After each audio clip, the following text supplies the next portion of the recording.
जिल्ह्यात 2 दिवसांपासून थंडीची लाट असून सातारा आणि महाबळेश्वरचा पारा 11 अंशापर्यंत घसरलाय। हा या वर्षातील आतापर्यंतचा निच्चांकी पारा ठरलाय। त्यातच वातावरणात शीतलहर कायम असल्याने दिवसाही हुडहुडी भरून येत असल्याने जनजीवनावर परिणाम होऊ लागलाय।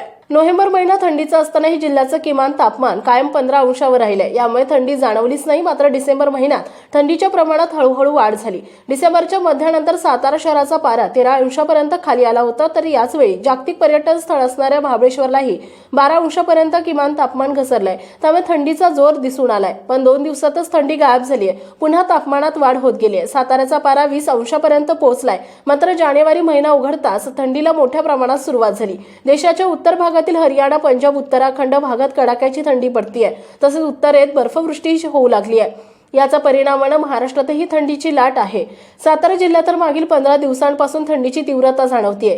किमान तापमानात उतार येत चाललाय। त्यातच वातावरणात शीतलहर असल्याने दिवसाही थंडी झोंबत असल्याचं चित्र आहे। तर 2 दिवसांपासून जिल्ह्याचा पारा आणखीन घसरलाय। यामुळे जिल्हावासियांना कडाक्याच्या थंडीशी सामना करावा लागतोय। याचा परिणाम बाजारपेठेसह शेतीच्या कामावरही झाल्याचं दिसून येत आहे। सकाळच्या सुमारास नागरिक घराबाहेर पडत नाहीत, तर शेतकरी दुपारच्या सुमारास शेतीची कामे करत आहेत।